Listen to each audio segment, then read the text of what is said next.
စီချိုသွေးကြိုရှိသူတယောက်ရဲ့နော်ဒါကုသရခြင်းရဲ့အဓိကရည်မှန်းချက်ပန်းနိုင်ကကျမတို့ဘာဖြစ်ရမလဲဆိုတော့ visceral fat လို့ခေါ်တဲ့ဒီ one bite အစီစုခြင်းကစီချိုကိုဖြစ်စေတယ်ဆိုတာလည်းလေ့လာတွေ့ရှိမှုတွေရှိပါတယ်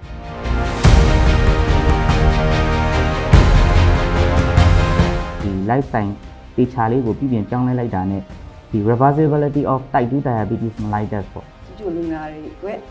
ကောင်းဆုံးဆေးတုတ်ခဲ့ဆိုတာယနေ့တိုင်မရှိသေးပါဘူ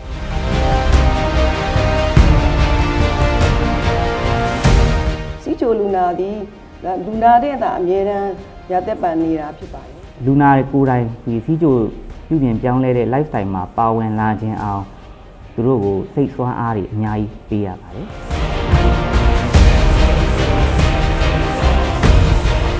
စားတဲ့ပမာဏကိုချုံချတာချင်းကနော်ဒီဝိတ်ချတာကို80ရာခိုင်နှုန်းလောက်ကိုအကျိုးပြုတယ်စီချိုနဲ့ပတ်သက်ပြီးသူ့ကိုယ်သူလက်ထက်ကိုနေ့စဉ်အကြိမ်ပေါင်းများစွာဖောက်ပြီးတော့လေ့လာခဲ့ပါတယ်